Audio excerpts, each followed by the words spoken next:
Hi, everyone. Welcome to Six Figure Authors, the show that helps you take your writing career to the next level. I'm Andrea Pearson, and I'm here with my two co-hosts. I'm Joe Lalo. And I'm Lindsay Baroker. And today we're going to be talking, actually this week and next week, we're going to be talking about how to improve your productivity so you can write, edit, and publish more books, because that's pretty much the easiest way to increase your income, and it's a good way to control how much you make as well. One thing though that we wanted to say up front, it's not an automatic increase to your income, but it lets you do like different types of strategy and tactics to grow your backlist more quickly, like rapid release and things like that. Because having different series and everything that you can alternate series sells on makes it a lot easier for you to make money and for people to find you. Before we get into the episode, Joe, let's see, I know I've got updates. I know Lindsay has something she wants to share, but Joe, why don't you go ahead and give your updates? Just two small updates. It's almost November as we record this, so as we release it. So National Novel Writing Month is coming up, which I believe is going to be mentioned a little bit. I'm preparing for that, which means I asked the fans and they wanted me to write. I already said I was going to write book 6 of the next 3 of my main 3 series. So I'll be writing book 6 of the Book of Deacon next, and I'm outlining that right now, and we're going to be talking about outlining over the course of this entire process. So that's my main thing right now. And also, I have been messing with BookBub ads ever since the Florida trip, and I had a couple of I've been doing the author testing where you do comp authors and see which ones score highest when you do test ads. And I finally got 1 or 2 authors up into the 2.75 click-through rate, which is roughly what I was aiming for. I'm actually supposed to aim higher because I'm testing it on a free book. So the free books. Point is, I'm starting to make progress in that, and I think by the time I have a new release, I might have a BookBub campaign in place I'll be able to use for pushing a release. So those are my 2 things. Awesome.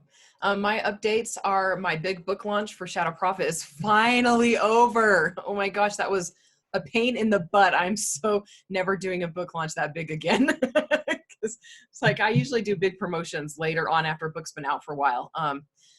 Anyway, let's see. So there's that. I'm going to Dean Wesley Smith's Business Masterclass this week. Looking forward to hanging out with other authors. And also the NaNoWriMo bundle I'm in is called storybundle.com/nano. And that one was curated by Kevin J. Anderson. And I'm sure a bunch of our listeners, I've already had a couple people say they've already heard about it. But it has, let's see, Dean Wesley Smith has a book in it, Christine Catherine Rush, Joanna Penn, David Farland, Kevin J. Anderson, Chris Fox, I can't remember who else, but it's a big one. So go and grab a copy while it is available, and that's at storybundle.com/nano. And Lindsay, your turn. And she's going to give some other stuff too, not just updates, right? Yeah, I'll give you my news here. And then before we jump into productivity, to kind of whet your appetite on why it's really good to write a lot of books and get a backlist, I was poking around on the K-lytics site. We talked about Alex Newton did a presentation at NINC, and I've been a subscriber there for a while. And I found he had a bunch of charts where it shows kind of what it takes to make 100,000 in KDP royalties in a year. And since we kind of vaguely talked about what does it take to make 6 figures in one of the early shows, I thought it'd be fun to actually share some specific numbers. He's done the math, and I just picked out a few. And you have to subscribe if you want all the content, but he's got some good stuff in there. As far as my personal news, I think I might have mentioned I sent my giant space opera novel off to my editor, and I've outlined book 7. I'm going to break my own rules here with the end of this series and start writing the next series before I finished it. I've actually 60,000 words into book 1 of, I'm going to try urban fantasy next year in 2020, which will be kind of a new thing for me. And I'm a little daunted because I don't have a fan base in that. I know a lot of my epic fantasy readers also read Ilana Andrews and some of those guys. So hopefully they'll cross over. It's just that I had the idea for the character and it's been kicking around in my head. And I was like, this character really only works in a modern setting. So But yeah, I needed kind of a brain break. One POV, simple stories. So I'm writing the first couple of those, and then I'm going to go send those off to my editor and go back and write book 7 of the space opera. And there'll probably be 8 books in that series, but they're just gotten so big that I feel like I need this sort of, I guess brain candy is kind of how it feels doing just one POV right now. It's like, whoa, this is so uncomplicated. Not that I can't find ways to complicate it, but you know how that goes. All right, so let me read these numbers for you kind of before we dive in. And I just want to emphasize that we're going to be talking about productivity and getting more books out. We're not proponents of just putting out junk or like sacrificing anything in order to get a lot of books out. So we're really going to try to emphasize how to get a little more productive without sacrificing quality. And you may find that as we have, that you actually tend to write better stories when you get them done quickly and you're not like everything's still in your head, but we'll go into that a little bit more. So these numbers are from K-lytics, and he picked, let's see, I just wanted to warn, the royalty numbers are based on observed correlations between Amazon's sales rank and number of copies, sold copies of tracked book titles. These are in US dollars and only estimates. And the warning is because sales rank, like each day to say maintain 5,000 sales ranking, is going to be a little different. There's variation from different times of the month. It just depends on how all the other stores in Amazon, all the other books in Amazon are selling. So these are estimates. And there's a lot of authors that have chimed in for these. There's several of these kind of look at the sales ranking and that's how many books a day are being sold charts out there. And it's based from kind of early days. A lot of authors were just email these guys and say like, hey, I've been maintaining a 300 sales ranking on Amazon, and this is how many titles I'm moving a day. Also, too, this does not factor in Kindle Unlimited, which is just straight sales. So just assume that. But so if you have one ebook priced at $4.99 and averaging a 1,000 sales ranking in the Kindle store on Amazon for a year, that will earn you $123,300 in royalties. And I thought that was interesting because I usually say it's not gonna happen on one book alone, but theoretically it could. It's not easy to maintain 1,000 sales ranking over the entire year. Most cases you'll maybe peak higher and drop lower, or actually the opposite, peak lower and drop higher in the sales ranking. So if you have 5 ebooks priced at $4.99 and averaging a 5,000 sales ranking in the Amazon store for a year, that will earn you $169,000 in royalties. So 5,000 sales ranking, a little easier to possibly maintain. If you have 5 ebooks priced at 99 cents with only earning the 35% royalty, you'd need to maintain a 500 ranking overall in the store, all 5 of those books, to get 106,700 in royalties. So obviously a lot higher at 99, harder at 99 cents. You have to move a lot more copies. And then I was amused, he went all the way up to like 40 and 80. So if you have 80 ebooks out priced at $4.99, you only need to maintain a ranking of 75,000 throughout the year with the books in the Amazon store to earn 107,600. And FYI, that's probably a sale a day for each book or less. So I just thought that was interesting because it's really hard to do with just a few books, but the more books you have out, the fewer sales of each title you need. Do you guys have any thoughts on that? I'm going to pass it back over to Andrea to lead us into the productivity stuff, but I don't know, was that interesting to you at all? Yeah, I think it's pretty interesting. And at first I was a little confused because this didn't jive quite with my experiences when I was running 6 figures and paying close attention to my my rankings. But then I realized this is specifically for Amazon, and my earnings was wide. So I was running a lot lower on Amazon, but it was still hitting 6 figures because I was getting income from the other places. But yeah, adjusted for that, this seems pretty accurate to my experience, and also kind of encouraging considering as time goes on, I'm going to get more and more books, so I can maintain a lower and lower average ranking and still keep myself in the black. That's awesome. Yeah, I love that. 80 ebooks. I mean, a sell a day, pretty much anyone can do a sell a day. And the good thing about that is if you have 80 books out there, you're going to be getting more than a sell a day, because by that point you've figured out, what the market wants and how to get people to download and things like that. So I love that kind of information. Lindsay, which newsletter was that in? Because I'm subscribed and I didn't see it. It's actually just one of his bonus kind of things. If you are a member of K-lytics, I think it's $30, $40 a month. I'm not sure. He runs sales every now and then too. It's just he's got like a bunch of bonus content up there. I was just poking around, you know, I'm looking at the urban fantasy report because I'm like, oh geez, I got to figure out if I can, where I can put my book, and it's not super competitive. FYI, there was no place. It's all super competitive in urban fantasy. It is. And sadly, it's my favorite genre to write. Let's see. I know that it's like $100, $99 for a monthly subscription if you don't get a discount coupon or something like that. So I'm going to be watching for discount coupons because I was subscribed for a little while, but I didn't use it often enough to, you know, justify every single month. Yeah, we'll have to probably get him on the show at some point, and he'll probably give us like here's a code, you know, and there's different levels too. I think that's the most elite level is like $99 a year. But yeah, well, I'm sure he'll come on and be happy to give us a whole bunch of cool information too.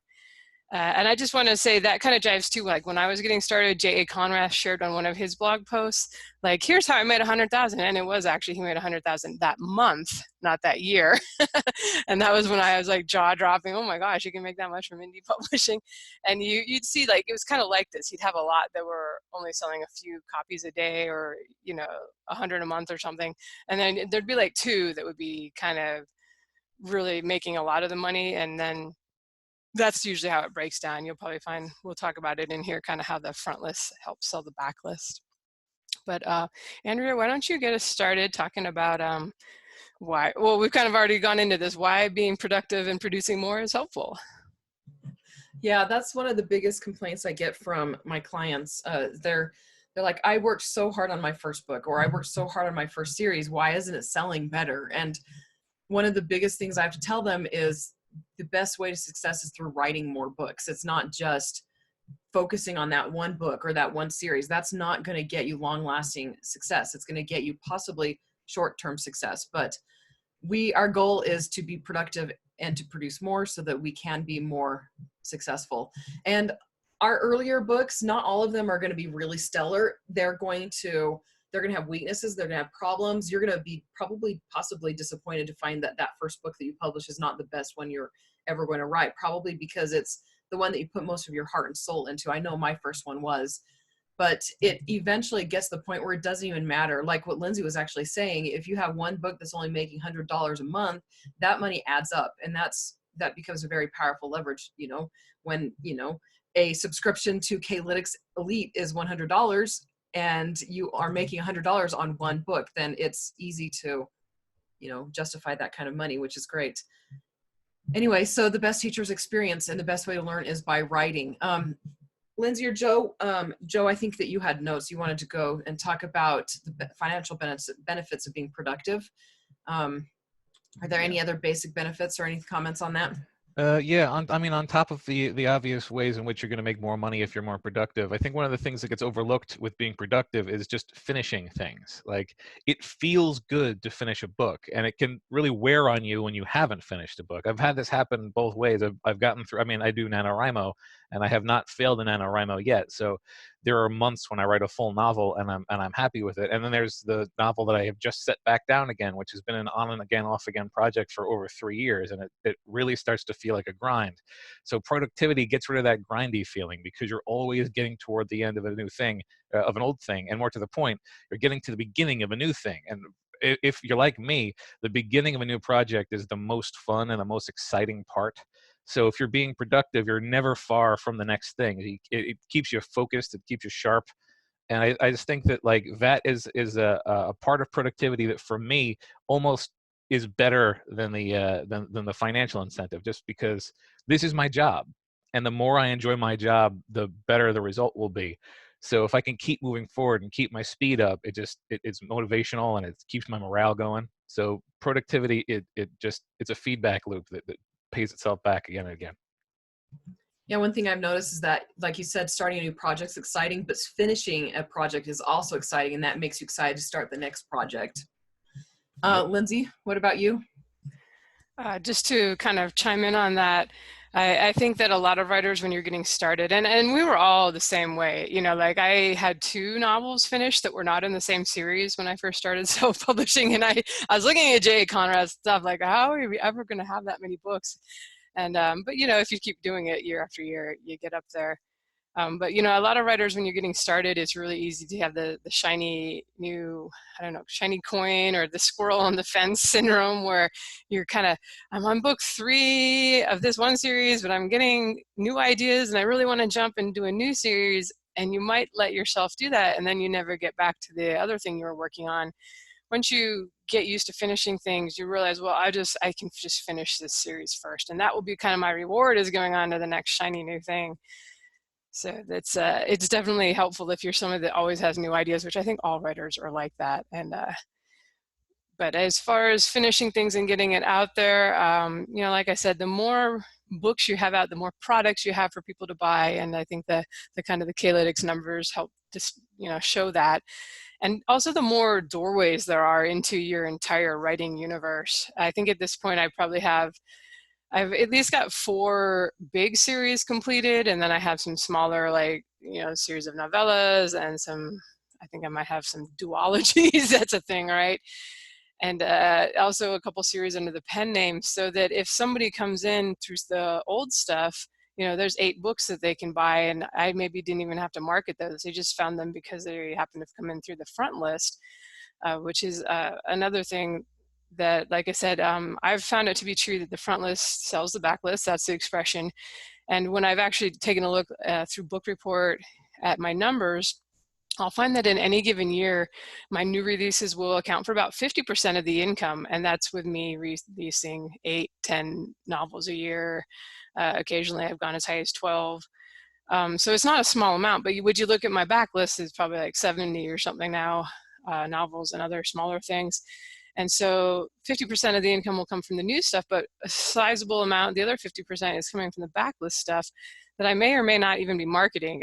You know, usually once a year I'll try to get an ad on, some ads on a book 1 of a perma-free in an 8-book series or something. But you find that the work you do today is still selling, will still be selling 10 years from now, and that's huge. And that's what allows you to kind of bump up your income over time. And even if things get more competitive and get tougher, and we're certainly in that environment, it's still true that if somebody becomes a super fan, and you're, especially if all your stuff's in the same genre, which I cannot say that all mine is, but you know, like I started releasing sci-fi series this year, I've definitely seen that more people went back and checked out my other sci-fi series without necessarily doing any marketing on that. Also, the more series that you complete, the more you know, things that you basically have to cycle through the systems for advertising, for maybe if you can get a BookBub, or just the various advertising sponsorship sites out there. Even if you're doing something like Amazon ads, you probably will find that maybe after 3 or 4 months, you're just not getting the clicks, as many clicks on the book 1 as you were. And it's just that, you know, at that point, all the sci-fi, whatever, military sci-fi people have probably seen your ad for your military sci-fi book 1. So maybe you let it go follow for a while, for like a year, and you have something else you can start advertising for a while. And then when you start advertising that other one again, maybe because you're doing a new book in that series, or they're coming out an audiobook or something, it's almost like something brand new to advertise, because people haven't seen it for a while.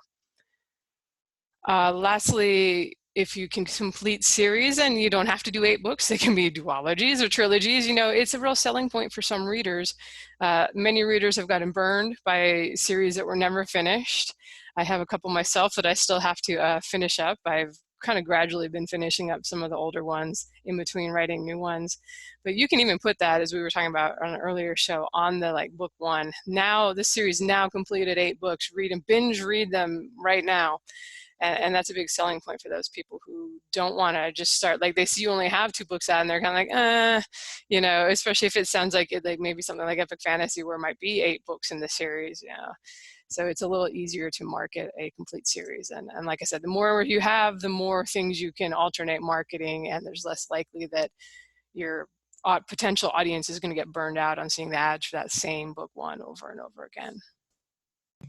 That was something that actually surprised me when I first started writing. I didn't realize that there was such a thing as a writer who didn't finish a series. This is back in the day before, you know, self-publishing was really a thing. But now my readers comment on that all the time. They're like, well, I would love to read this book, but her other series she never finished. So I don't want to start this series if she's never going to finish it. And that's actually something that's really, really big. And so I'm glad you brought that up. Our next thing that we want to talk about is how writing quickly. So it's a myth basically that writing quickly means that you're writing crap or dreck. And I just wanted to start this off by commenting. People, you say the name Charles Dickens or Agatha Christie, and your first thought isn't crap, you know? And yet those two authors, along with tons of other authors like Edgar Rice Burroughs and Lester Dent and Frederick Faust, who, by the way, had tons and tons of pen names, and he wrote over 1 million words per year under one pen name for one magazine. And there's tons of authors in the past and tons of authors now who are writing millions of words a year, and they're very, very good books. And so just to say that right up front, when people say writing and releasing rapidly means that you're writing bad stuff, I mean, those authors, they don't recognize that they're pretty much snubbing, Charles Dickens, right? So, yeah, anyway, so did either of you have anything you wanted to talk about in that topic? I just always find this a weird argument, because one of the things that motivated me and got me to learn how to write more quickly was seeing that other people were writing more quickly. I remember when I first, I think I first went full time, I was trying to write about 3,000 words a day, which is perfectly respectable. You're producing you can write a book a month, and if you could actually keep yourself to 90,000 words. And then of course editing, but I was super motivated because I think it was a self-publishing the first one, Johnny, Sean, and Dave. I think they've changed their name now, but they were talking about how they wrote their 6,000 or 7,000 before they even recorded the podcast. And I was like, oh man, that's like twice what I'm doing all day. And I was just like, well, if they can do it, I can probably do it. And then I think Rachel Aaron came out with her book, 2K to 10K, which we're going to talk about a little bit farther on. I was like, 10K, that's a ton. I'm not getting anywhere near that. But I was like, well, if she can do it, I can probably do it. And gradually I got up to the point where I could do 10,000 words several days in a row, and you can really write a novel quite quickly if you're doing that. So I think there's kind of a mindset thing. Instead of thinking, oh, that must be garbage if they're writing that much, you can think, well, maybe I could learn to write that much one day, and maybe it won't be garbage. And I've certainly found that we'll talk about a little bit, but you're more likely to get into this flow state where the words are just flowing out of you if you're able to sit down and make the time to write 1,000, 2,000 words at a time. And if you're working full time, that may be a really good goal. Just like, I got a half hour, I'm going to try to write 1,000 words or 500 words. And I find that if you take more breaks, it's harder, and that's a challenge too when you're busy. And it's actually harder when you got kids and a job and you're just getting started and trying to carve out that time. But I feel that when you get in that state where the story is just kind of pouring out of your fingers, it's playing like a movie in your head and you're not even conscious of writing the words. And when it's like that for you, you'll probably find that it's some of your good stuff, and you'll do less editing later than if you're actually sitting down there and really struggling to get the words down. And we're going to give some tips coming on how you can have it be like that for you if you're not there already. But I want to emphasize that it's like this, it's a mindset thing. Don't pigeonhole yourself and think that other people must be putting out junk. There's people writing super fast that are putting out amazing books, and there's people writing super slow that are putting out dreck. So it's really just about, getting more experience and practicing and realizing that you can probably do more than you're doing now. We're not trying to say kill yourself. I'm a big proponent of taking breaks in between projects. That's how I like to do it. And I'm super conscious about only writing, making sure I have time to exercise and walk my dogs, and occasionally speak to people in the outside world. Not too often. I'm an introvert. I'm not that into that. But minding your health while you're working towards your goals. Joe, why don't you go ahead and share your thoughts on this too before we kind of jump into some actionable stuff? Sure. I just want to sort of double down on if you're the stuff that you are writing most quickly is typically the stuff you're most enthusiastic about. At least, again, I should speak only from my own point of view. The stuff that I write most quickly is the stuff that I'm most enthusiastic about, and the stuff that you're most enthusiastic about is probably the best story. So what excites you will excite other people, hopefully.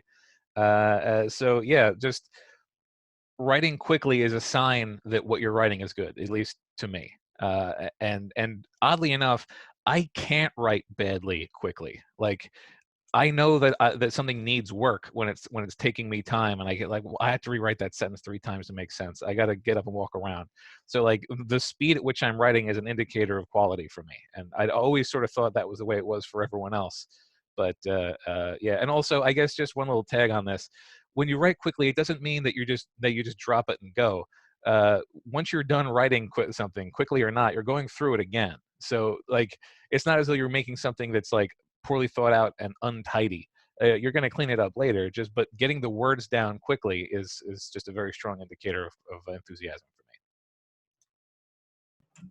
Yeah, I agree with that. And just a quick note, some authors are actually slow writers, not because they type slowly, but because the actual process of forming sentences takes time for them. And I know several authors who are that way. And my advice right here is, first off, study productivity. Like, just study every single method you can come across. I mean, Rachel Aaron has her book, and then Chris Fox has a couple books, I believe. And I know that there are a lot of books out there on how to be a more productive author. So study all the different methods. There might be something that will help you. And, like knowing what you're going to be writing ahead of time, things like that. But also don't worry about it. Seriously, don't stress about it. If you have the time and you're a fast typer, but you cannot put those words together as quickly as you'd like, don't stress over that, because slow and steady wins the race. It's better to do a little bit every single day than it is to start and never finish, or to rush through and put together something that you're ultimately not going to be happy with. And okay, so we're going to go ahead and talk about Rachel Aaron's her book, a little bit about what's, I guess you guys say, is a triangle in the 2K to 10K. I haven't read this book yet, so I'm going to let Lindsay and Joe lead this conversation here, and then I'm going to make a footnote for me to go and read the book. It's pretty short, and especially the 2K to 10K stuff is in the first, maybe third, and then she gives some general writing advice. So I feel like it's like $2.99 or something in the ebook store, so not too expensive if people want to pick it up. And I also wanted to, what you were just saying, add on that, of course, we're probably not, if it's your first novel and you're listening to this and you're like, well, I don't know if I can write that fast. Don't worry about it. You know, I'm famous for saying it took me 7 years to do my first novel. And that's because I was submitting chapter by chapter into a workshop, and I was learning as I got feedback. And, you know, I think with your first, probably say 5 novels, it's very much you're learning still as a writer. And maybe that's not the time yet to just really go for speed. I mean, I guess you can still, because if you finish it quickly, you can learn more quickly and get feedback from people more quickly. But it's okay early on when you're just learning the ropes. I do my skiing analogy. Anybody who skied, you may remember when you were first learning and like you did your first blue run, and it takes you like a half hour to get down the slope, and you fall 10 times on your butt, and you're like, oh, this is the horriblest thing ever. Who does this for fun? But then you take some lessons, and by the end of the season, you're just whipping down that same run in like 2 minutes, and you're not falling, and it's just you're cruising along, and you're ready for harder stuff. So that's with anything. Writing's the same as anything. It takes practice, especially in the beginning. Practice with helpful feedback, because I think, you know, you hear that advice like, I'm just write your first 1,000,000 words. But unless you're getting like feedback from others and some editing and an instruction in there, just writing by itself doesn't really help you improve. You need that. You kind of need somebody tearing your stuff apart and telling you the things that you cannot see in your own work. And but we can talk about critiquing and workshops in another show. Let's talk about Rachel Aaron's 2K to 10K. And when I read this, it was probably maybe 5-6 years ago. I think I kind of knew these things, but it was nice to have her put it down in words. She mentions, like I said, the triangle. There's kind of 3 components that the premise is basically that she became a full-time writer, but she found she was still only getting maybe 2,000 words a day out. And her goal was to, like, you know, she was also like a mom with young kids, trying to figure out how she could be really efficient in the time when her kids were at daycare. And she wanted to get to the point where she's just writing like 10,000 words. And I don't remember how many hours it was. But she found that the first part of the triangle, the first thing that she had to improve was knowledge.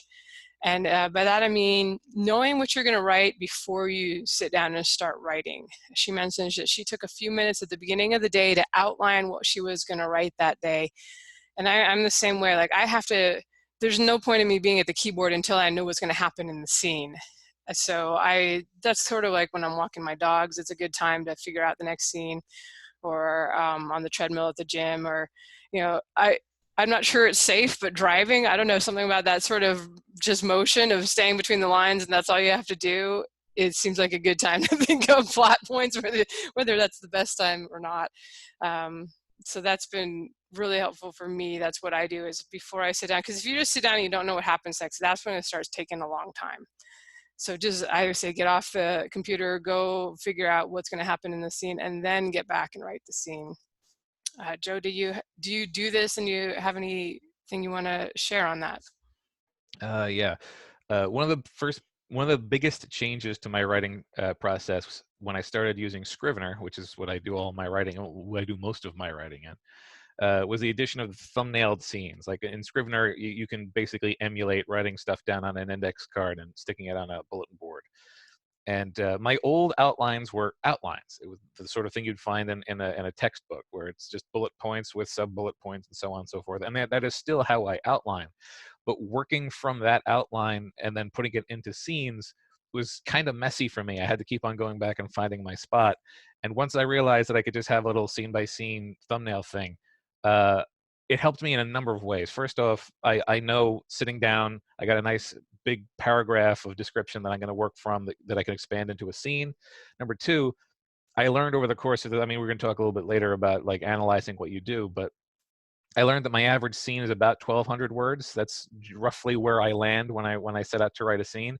So I can plan out my day's writing just by looking at how many scenes that I've got ahead. Like, oh well, I want to get about 3,000 words written, so I should do at least 3 scenes, and that'll comfortably get me there. So that sort of thing was super duper useful. But also, as Lindsay says, like I don't come up with new ideas during a write. Well, I do come up with new ideas during a writing session, but like, if I don't know where I'm going at the beginning of a writing session, I get up and I walk around in circles in the room and I like juggle or do something with my hands just so I can get myself on track, because as soon as I hit a thing that I don't know, it derails my writing flow. So super duper important for me to know, not like I'm not going to have the exact dialogue that's going to be spoken, because that's what writing is coming up with that stuff, but knowing the beginning, middle, and end of a scene and what the next scene will be, and like the through line that I have to make, it just makes it super duper fast. It's almost like you're not writing. It's almost like, well, I don't have to figure anything out except for what's happening.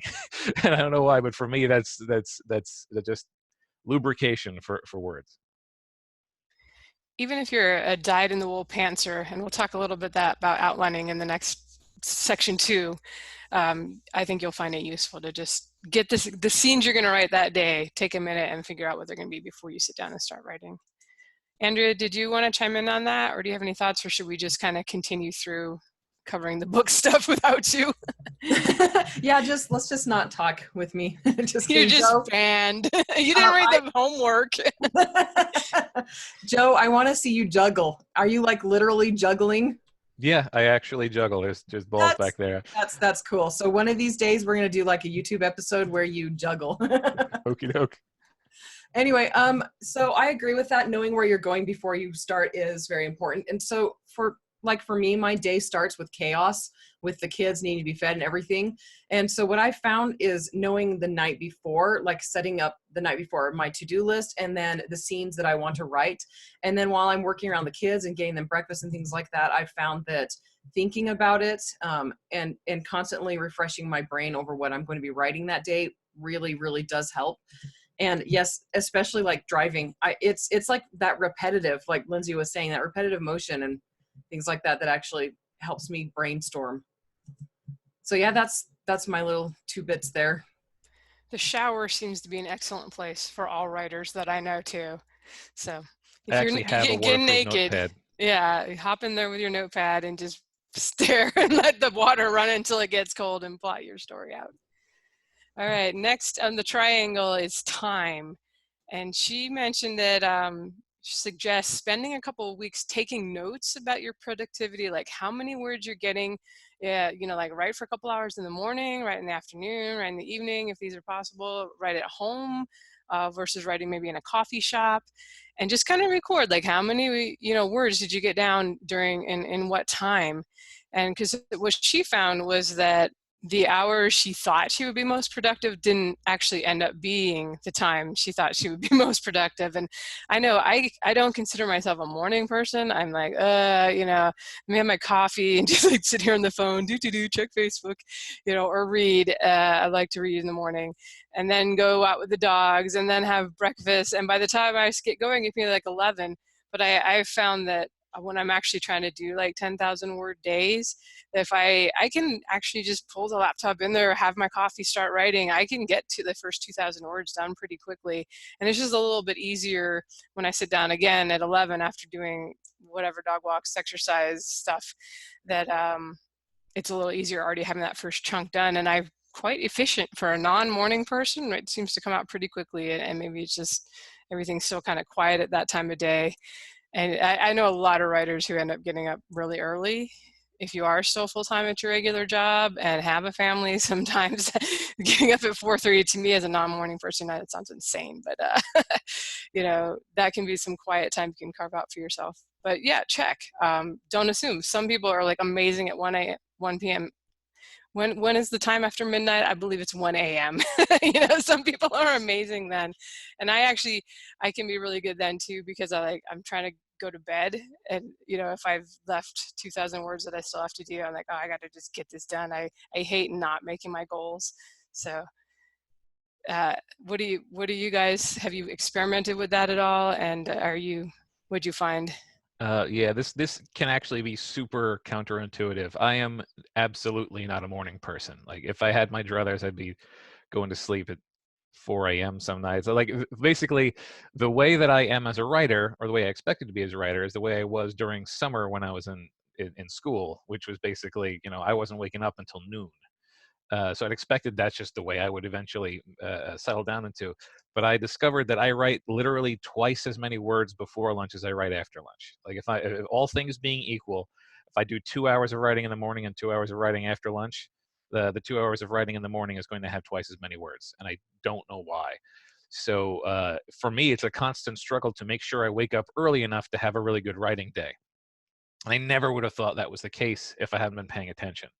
But like, you know, so if I let myself goof off and I don't start writing until 9:30 or 10 o'clock, I'm gonna have a bad day. If I get straight to writing, and I could have literally my 3,000 words written by the time I started writing the previous day. I don't know what it is about mornings, but for me, they're super productive. Uh, it can be a struggle because again, I'm not a morning person. It was never my intention. I have 2 alarms set, and I turn them both off. You know, like I wake up at 7 o'clock, and I'm like, no, not today. And then the 8 o'clock goes around, I'm like, not today. And then eventually I just guilt myself into getting up 5 minutes after that. But it's one of those where it's just like I have to sit down at my computer. If I'm not writing by 9 a.m., I'm not hitting my quota that day, no matter how much I streamline it. So yeah, actually keep track of what your writing stuff is like, because it might surprise you. So I'm sensing a theme here because I am a morning person and my most productive times are not the morning. There you go. I'm serious. I mean, I like to be up around 7 in the morning, which is not super early for a morning person, but you know, it gives me a little bit of time to be up before the kids are up for a couple of minutes.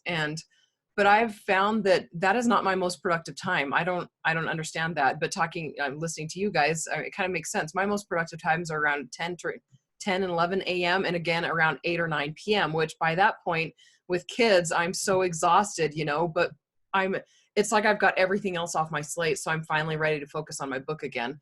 And so I get a lot of good, you know, productive stuff done during those times, which is my least favorite times are like the traditional siesta times, you know, between 1 and 3 p.m. I'm like dragging so bad. But I've actually found for those times, because I know that there are people who that's pretty much the only time they'll have to write, making sure you're in a place where you're not warm and making sure that you're not over full, you're not hungry either, and that you have like gum to chew on or something like that can really help to fight that siesta urge. I think also she mentioned, Rachel Aaron, in her book, that like she maybe would have a 3 or 4 hour block of time where her kids were at daycare, and she'd find that the first hour she might only get like 500 words down, and it really took her some time to get into that flow state and start being more productive. And then I think that's important too, worth measuring and taking note of, because there's a lot of, what is it? I think we're even going to talk about the Pomodoro method, where it's like, do 25 minutes and take a 5-minute break. Well, you may find that it takes you 25 minutes and then you're just starting to get going. I usually say I'm going to try for like 2,000 words. And that's, for me, usually about an hour. Like if it's coming out easily, I might be a little faster. And if it's kind of dialogue, which I love to write, but also it's a little more care taken into each sentence word, figuring out the banter, that can be a little bit slower.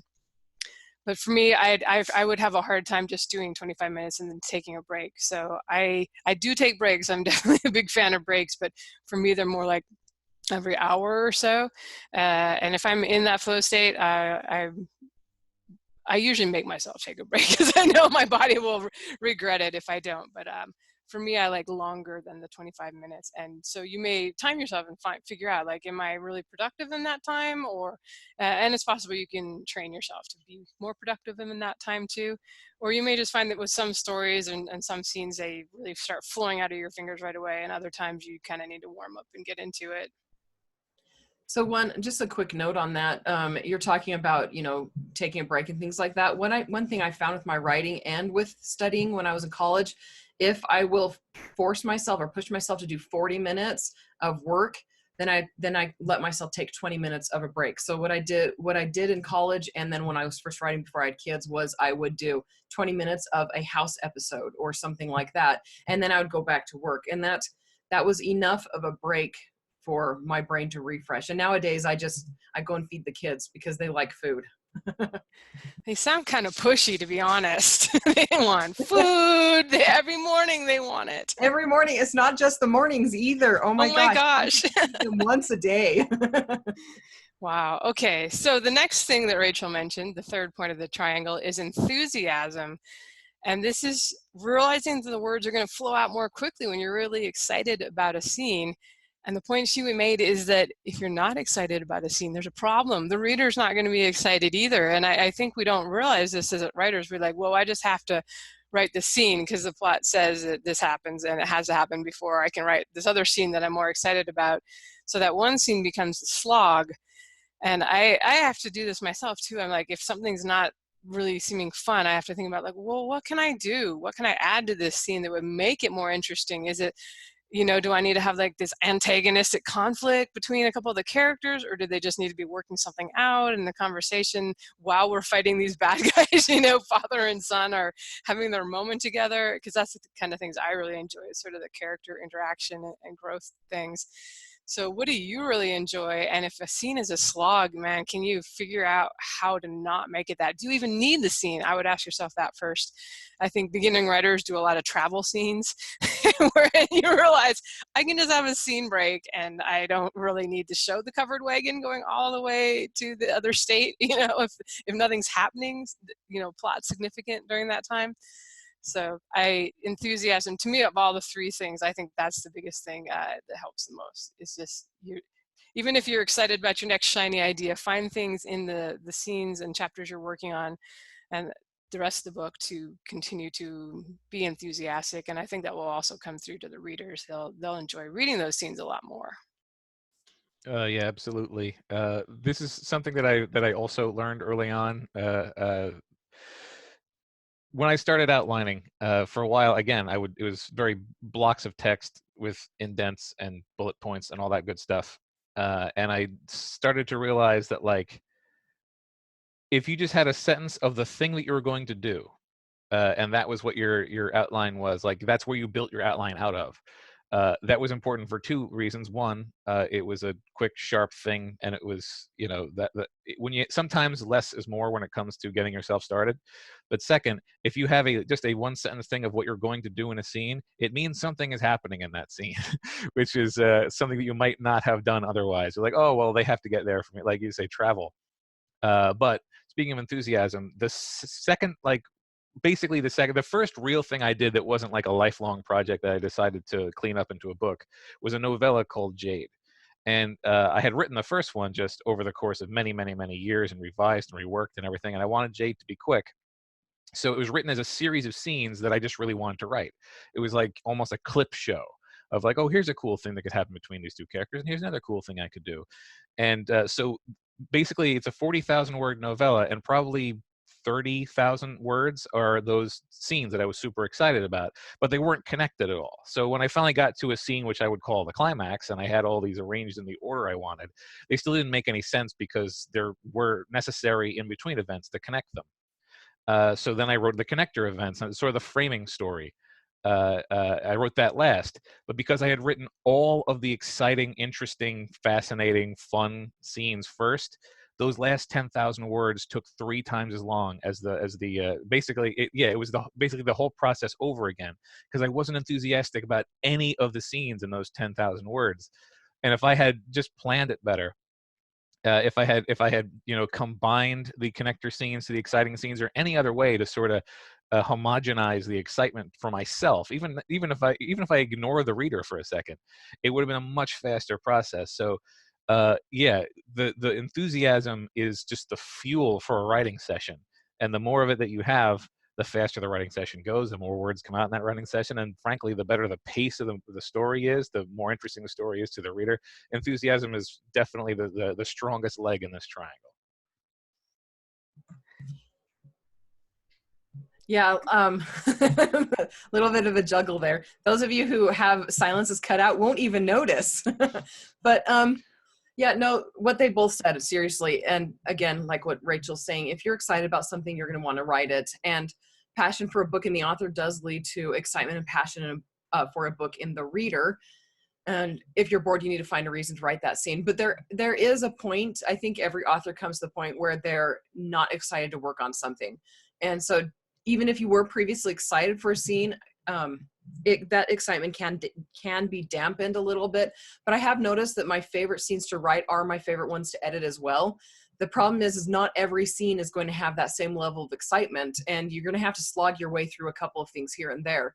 And so I've discovered that that's generally where my source of writer's block comes from, is when I reach a scene where there's a dilemma I don't know how to work through, or I know it's going to require a lot of work, and my brain goes lazy. It doesn't want to actually do that work. And so I found to avoid that, I have to look at that scene from a different angle. So find a way for their characters to get out of their dilemma in a way that delights me, or just recognize that my brain's being lazy and force myself to actually do the work.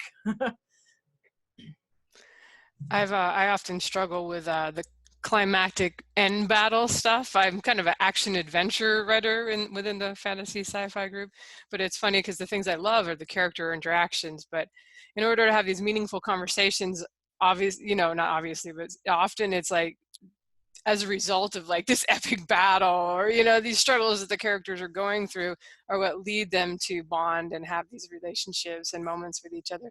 But my beta readers always know, when like I'm getting towards the end, I'll be like, I think I'm going to skip ahead and write the epilogue today. They're like, oh, you must have a battle scene to write. And I'll do my best to put enough dialogue in there to keep it interesting, or to just make some kind of quirky things happen in there. But that's for me. And it's funny how different writers will have different things. Like I love the beginnings, usually the first 2/3 of the novel, I can really bulldoze through and get it out. And then, the end is where I slow down a little bit. I know other writers that are like, the end, it's coming, it's wonderful. And then just like, I'm going to do 20,000 words today. I'm like, good on you, man. I'm not that excited about my end, except for the epilogue, which is always the fun little character, quirky stuff, so those are my treats. I'm like, I'll do this action scene and then I'll skip ahead and write, a scene in the epilogue. All right, so just to kind of sum up those 3 things, because we're going to end this show and pick up on outlining, editing, and some other important thing in the second half of our productivity show. We've got it outlined, but I don't have the outline in front of me.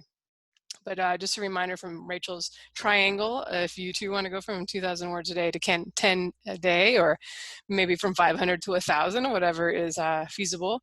The first thing is knowledge, knowing what you're going to write before you start writing it.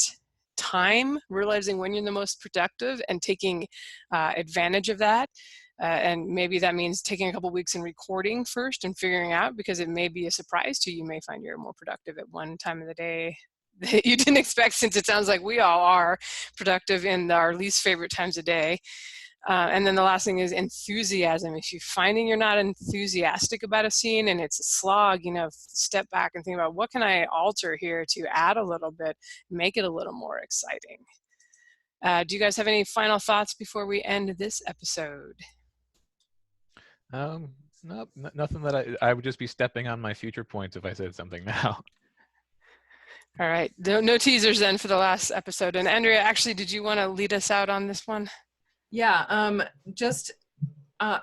there are a lot of books that are really fascinating, are really good for productivity. So Chris Fox has a couple that are out, and that story bundle, what is it called? storybundle.com/nano has a ton of books that are really beneficial for every single level of authors and your career and things like that. And so I do recommend going and looking at that one. I know that Chris Fox has his 5K, his 5,000 words an hour book in it. And so that one's worth grabbing that bundle for.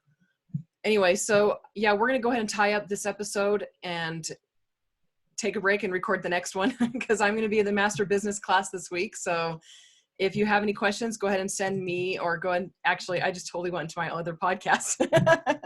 Sorry about that. I'm going to get this down. Anyway, so yeah, thank you for listening, and we hope you enjoyed our show. We would like to thank Joshua Pearson. That's my brother, by the way, for those who are wondering what the heck this Pearson thing is all about, for helping us produce the show, and Stephanie Nealon for putting the show notes together. And if you are so inclined, please leave us a review on iTunes or wherever you listen to podcasts. And if you have questions for a future Q&A episode, or just comments or questions in general, go to sixfigureauthors.com, and that's 6, the number 6.